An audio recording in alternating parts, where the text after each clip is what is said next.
Halo coy.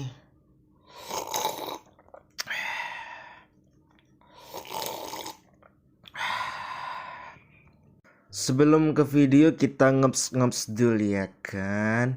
Biar tidak liar atau pusing akibat ditelepon pinjol, skripsi yang belum kelar, tanggungan paylater yang sudah jatuh tempo, dan angsuran di pegadaian yang sudah terlambat 2 bulan. Dan permasalahan itu semua akibat judi online. Hehehe. Ya, seperti biasa sebelum lanjut ke ceritanya silahkan klik tombol subscribe dan tombol notifikasi agar tidak ketinggalan review film menarik lainnya. Udah siap? Gaspol! Awal cerita diperlihatkan laki-laki yang sedang menangis dan dia adalah tokoh utama kita yaitu Jim Bennett atau kita panggil saja si Jim.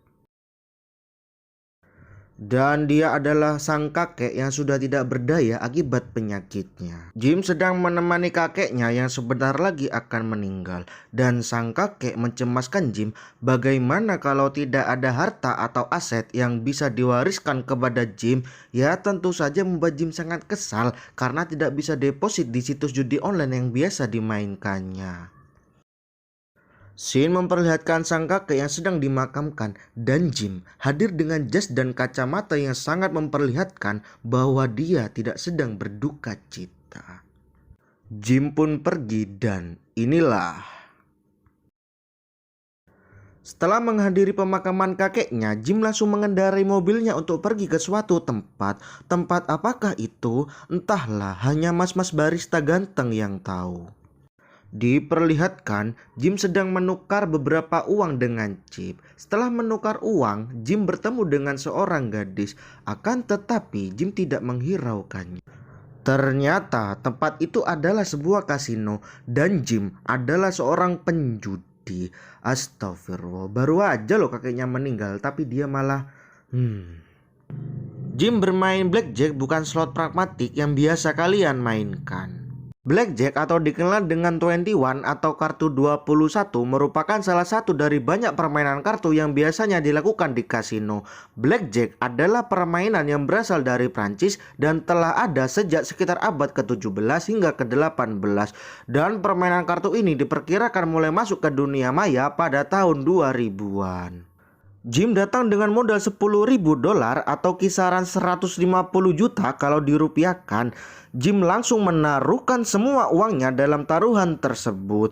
Untuk awal sih menang dan pada beberapa kali permainan Jim mengalami kekalahan dan kini uangnya tinggal $40.000. Padahal di sini Jim sudah menang $40.000 atau kisaran 600 juta. Bayangkan loh 600 juta. Namanya juga manusia, tidak ada rasa puasnya dan syukurnya. Akhirnya Jim menginginkan penggandaan taruhan atau hutang dulu $40.000 dan Jim bertaruh $80.000 atau 1,2 M. Dia all in untuk semesta. Yang jelas karena nafsu dan tidak adanya rasa puas, Jim pun rungkat dan kini punya hutang $40.000 atau 600 juta. Mamam si Jim. Setelah bermain dan pasti kalah, Jim dihampiri seseorang seperti Brody atau Ireng. Kita sebut saja dia Broto. Jim terlihat risih dengan si Broto dan karena risih tersebut Jim akhirnya pergi meninggalkannya. Akan tetapi si Broto kembali menemui si Jim dan menantang Jim untuk taruhan dari sisa uang yang dimilikinya. Jim akhirnya tertarik dengan tantangan tersebut. Jenis permainan yang akan dimainkan adalah Dragon Tiger yang jadi kartu terbesarnya adalah King Sekop dan jelas si Broto lah yang mendapatkan King Sekop itu dan Jim kembali kalah lagi pada taruhannya. Sebenarnya itu adalah salah satu taktik si Broto untuk meminjamkan uang kepada si Jim, tetapi Jim tidak tertarik untuk meminjam uang kepadanya. Masih di tempat kasino, Jim sedang menemui si pemilik kasino tersebut. Kita panggil saja Mbah Kung. Ini penampakannya. Jim berniat meminjam uang kepada Mbah Kung, akan tetapi Mbah Kung malah menagih hutang kepada Jim. Ternyata Jim sudah sering hutang kepada Mbah Kung dan sekarang hutangnya sudah mencapai $240.000 atau 3,6 M. Dan Jim diberikan waktu 7 hari untuk melunasinya.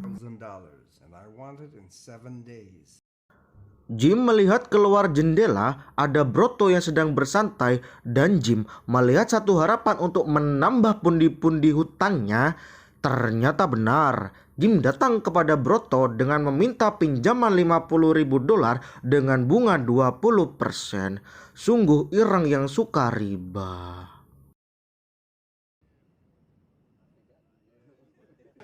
Take me 50 grand. Give him 50 grand. Dengan uang tersebut, Jim kembali datang ke Mbah Kung untuk membayar 40.000 terlebih dahulu dan yang $10.000 dia tukarkan dengan chip untuk bermain judi kembali. Here's 40. I'm gonna keep back 10,000 market, please. Jim kembali ke meja kasinonya untuk bermain blackjack. Jim dan dealer sedang diawasi pihak keamanan kasino karena ditakutkan Jim memenangkan taruhannya. Di sini Jim sudah memenangkan permainan blackjacknya dengan total $240.000. Akan tetapi dia malah pindah ke meja roulette dan menaruhkan semua uangnya di meja hitam. Ternyata biji roulette-nya berhenti di meja merah dan Jim pun kembali mengalami kekalahan. Kemudian meminjam uang ke Broto lagi dengan bunga yang sama.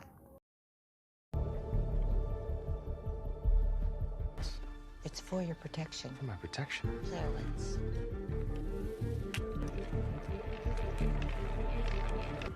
Everything on black. 19 red. Love me some spending money. That's at 20 points. 7 hari sebelum jatuh tempo kepada Mbah Kung, ternyata Jim adalah seorang dosen sastra. Dan pelayan cantik yang bertemu dengan Jim di tempat kasino adalah mahasiswanya sendiri yang bernama Philip. Jim adalah dosen yang sangat pintar dan seorang penulis. Akan tetapi menurut Jim yang paling pandai dalam menulis adalah Philip. Singkat cerita, setelah mengajar, Jim menemui ibunya untuk meminta uang. Akan tetapi ibunya tidak memberikan uang kepada Jim karena Jim sudah sering meminta uang untuk membayar hutang akibat judi. Dan kejadian ini persis dengan apa yang saya alami. Dan sekarang Brody sudah mulai menteror si Jim. Akan tetapi Jim malah membuang handphonenya. I'm not giving you anymore.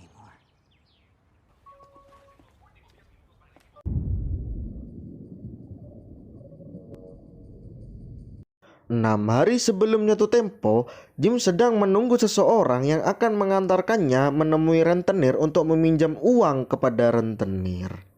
Dia adalah Frank, seorang rentenir. Jim berusaha meminjam uang kepada Frank untuk melunasi semua hutangnya. Kayaknya.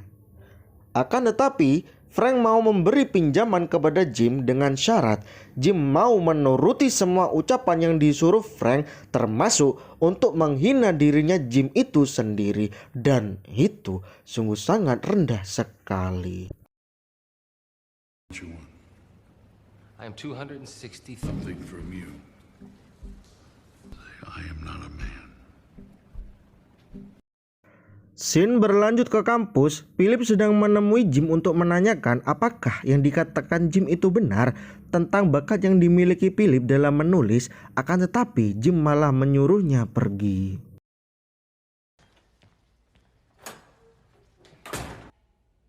About me having talent? Please go. You have to go. Bitter earth, what good is love? Apaan tuh? 5 hari sebelum jatuh tempo, Broto kembali menelpon dan membahas bahwa Frank tidak mungkin mau meminjamkan uang kepada Jim dan Broto meminta uangnya agar dibayarkan hari Senin dan menyita mobilnya Jim sebagai jaminan.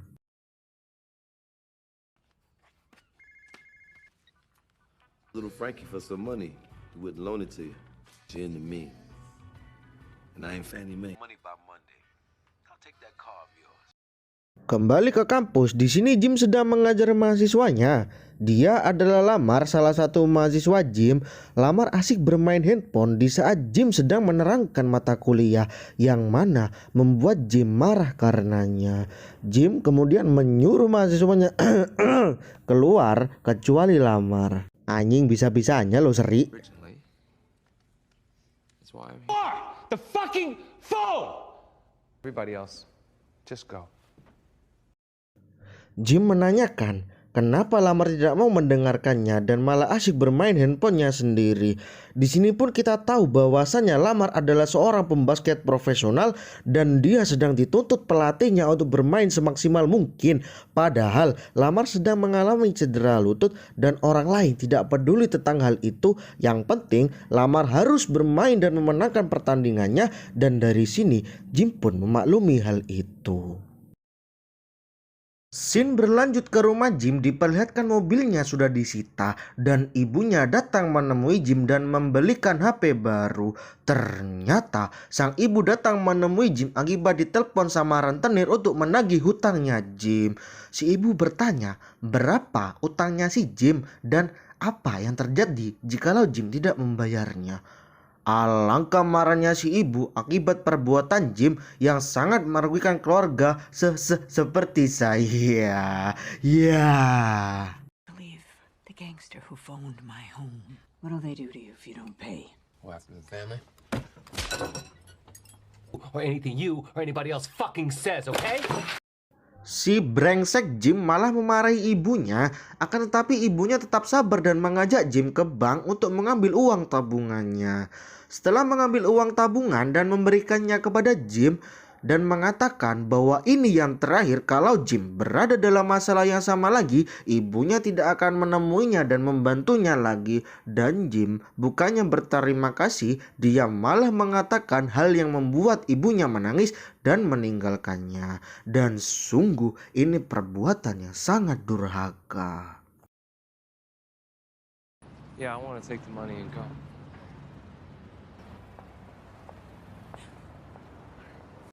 Empat hari sebelum jatuh tempo, scene memperlihatkan Philip yang sedang menyetir mobil. Dia melihat Jim yang sedang duduk di pinggir jalan. Philip kemudian menghampiri Jim dan mengajaknya pergi bersama. Hey, into an inappropriate relationship to get you out of your job. I'm ready.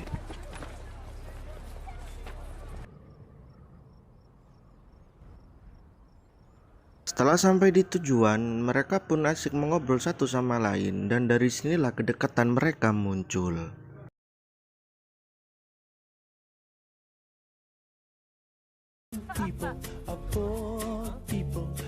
Setelah lama mengobrol, Jim kemudian mengajak Philip untuk pergi ke kasino.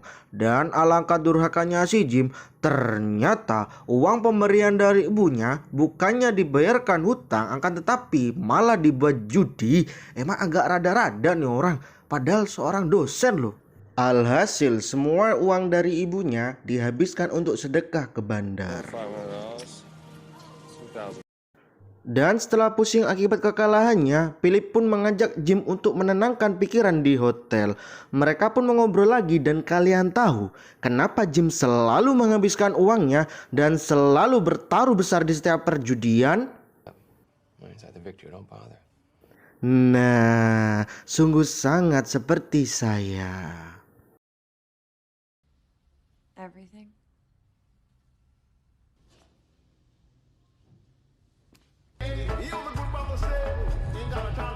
Kill you, and they fucking will. Setelah Jim lama mengoceh dan mengeluh, Philip pun tanpa basa-basi langsung sampai bawah, ca sampai bawah, terus lagi 1 2 3 sampai bawah, ca. Lanjut, 3 hari sebelum jatuh tempo, Jim sedang didatangi oleh si Broto. Broto mengancam Jim untuk membunuhnya dan watadosnya Jim malah tidak memperdulikan hal itu. Kemudian Broto bertanya tentang mahasiswa Jim yang bernama Lamar untuk meminta nomor teleponnya. Hey Jim, stop answering your phone so you don't die. Everybody dies. You know Lamar Allen? He's a student of mine. Akan tetapi, Jim tidak memberikan nomor lamar dan Broto kembali mengancamnya. I called that number, and I know where you live. Tick-tock, motherfucker. 2 hari sebelum jatuh tempo, di pagi hari Mbak Kung datang ke rumah Jim untuk menagih hutangnya. Akan tetapi Jim tidak mempunyai uang tersebut dan Jim malah mau berhutang lagi kepada Mbak Kung agar bisa bermain ke meja kasino lagi dan memenangkan perjudian itu. Karena menurut Jim dari situ dia terlibat dan satu-satunya cara dia keluar. How am I to collect? Loan me another 100,000.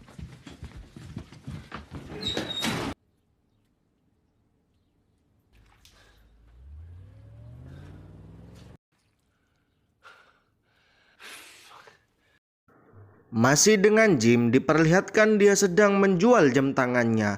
Si pembeli menawar dengan harga murah, padahal si pembeli sangat menginginkan jam tersebut. Kemudian Jim mempertegas bahwa dia tidak mau dinego.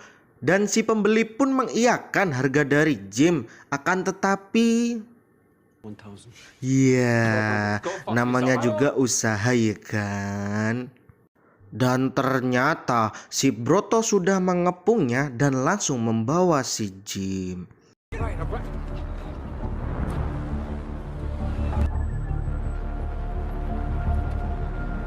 Dan ternyata Baku memberitahu Broto bahwa Jim mau meminjam uang kepadanya lagi. Di sini Broto memerintahkan Jim supaya lamar mahasiswa Jim bermain basket dengan tidak menang lebih dari 8 angka. Karena para mafia sedang taruhan dalam pertandingan tersebut. Jikalau Jim tidak mau menurut, maka kata Broto, Philip akan dibunuhnya. I would kill that pretty little blonde girl. Kemudian scene berlanjut ke Jim yang sedang berada di kantornya. Dia sudah mengemasi semua barangnya dan berniat meninggalkan tempat itu dan kabur dari semua orang yang dihutanginya. Tiba-tiba Philip datang dan entengnya bertanya, "Kenapa wajahmu kok seperti badang?" Philip belum mengerti dengan apa yang terjadi kepada Jim dan Jim meminta Philip untuk meninggalkannya dan mengucapkan selamat tinggal. About Robert fucking Greene. Berpindah ke Lamar yang sedang berlatih, Jim meminta agar Lamar memenangkan pertandingan, akan tapi tidak lebih dari 7 poin. Lamar pun pergi meninggalkan Jim. Berpindah ke tempat Frank, Jim datang ke tempat Frank untuk meminjam uang. Disitulah terkuak bahwasannya Jim pernah memenangkan judi sebesar 2,5 juta dolar atau sekitar 37 miliar kalau dirupiahkan. Tapi gobloknya Jim masih terus bermain sampai uangnya habis dan si Frank kesal karena kegoblokan si Jim. Open up $2.5 million. You get up $2.5 million, any asshole in the world.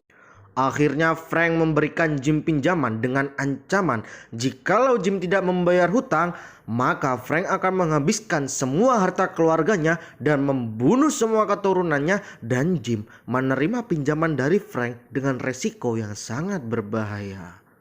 Gravity of your situation. 260 is requested.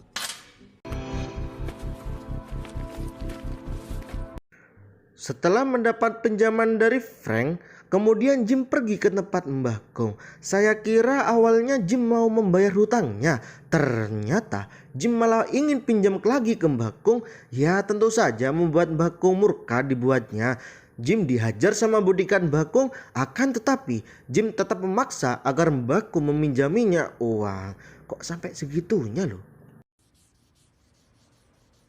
I want you. Fucking stake me. Dan inilah hari terakhir sebelum jatuh tempo ke Frank dan ke Mbah Kung. Pada malam hari Jim sedang menonton pertandingannya Lamar. Jim memastikan apakah Lamar menuruti permintaannya atau tidak. Awalnya tim Lamar memimpin skor telak dan Broto takut kalau Lamar tidak mengalah. Dan pada akhirnya pun Lamar menuruti permintaan Jim untuk tidak menang lebih dari 7 poin.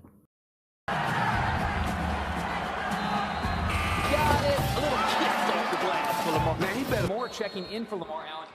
Coach not happy. Setelah pertandingan selesai, Jim pun pergi ke tempat Broto dan melunasi semua hutangnya dan permasalahan dengan Broto pun selesai. Ini baru Broto ya. Scene berlanjut ke tempat Jim yang sedang mengendarai mobil dan menelpon Frank. Dia meminta Frank untuk menemuinya di tempat kasino orang Korea jika mau uangnya kembali. Money, but I'm not coming there. You gotta meet me. Plus everything. Yeah, I have all your money, but Setelah tiba di tempat itu, Jim didatangi oleh Mbak Kung untuk meminta uangnya. Akan tetapi, Jim malah ingin bermain lagi agar bisa membayar semua hutangnya kepada Mbak Kung dan kepada Frank. Frank takut jikalau Jim kalah, maka uangnya akan lenyap. Di saat bodyguard Frank ingin menangkap Jim, tiba-tiba pihak keamanan kasino pun menghentikan si bodyguard tersebut. Dan semua terdiam di saat Jim mengeluarkan semua uang yang ada di dalam tasnya dan menuju meja kasino.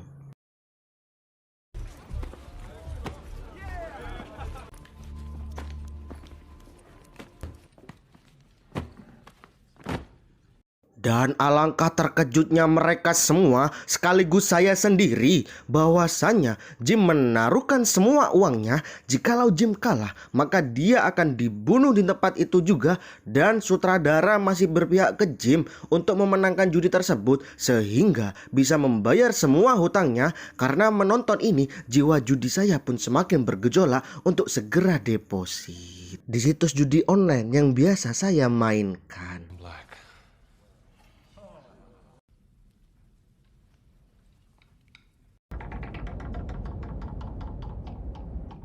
I was playing for Mr. Lee and for that gentleman over there. Sebelum Jim pergi, dia mengatakan bahwa dia bukan penjudi. Matamu. Jim pun berjalan keluar, kemudian dihampiri Frank, ditawari tumpangan dan hasil dari kemenangan tersebut. Tetapi Jim menolak uang tersebut karena uang tersebut haram. Jim pun berlari sekuat tenaga melampiaskan kebebasannya dari masalah. Dia pun berlari menuju ke tempat Philip, kekasihnya tersebut, dan film pun tamat. Hikmah yang perlu diambil dari kisah ini adalah janganlah kalian berpikir bahwa judi bisa mengatasi masalah finansial kalian. Bukannya malah membantu, tetapi malah membuat kalian terjerumus dalam masalah baru. Karena Allah berfirman, ya ayyuhalladzina amanu innamal khamru wal maisir wal ansab wal azlam rijsun min amali syaiton fajtanibuhu la'allakum tuflihun. Yang artinya sesungguhnya minuman khamr, berjudi, berhala dan mengundi nasib dengan anak panah adalah perbuatan keji dan termasuk perbuatan setan. Maka jauhilah perbuatan tersebut agar kamu beruntung, katanya. Nah, kalau mau untung janganlah judi. Sekian dari saya dan salam dari saya. Carilah uang halal, bukan dari sensasional. Iya.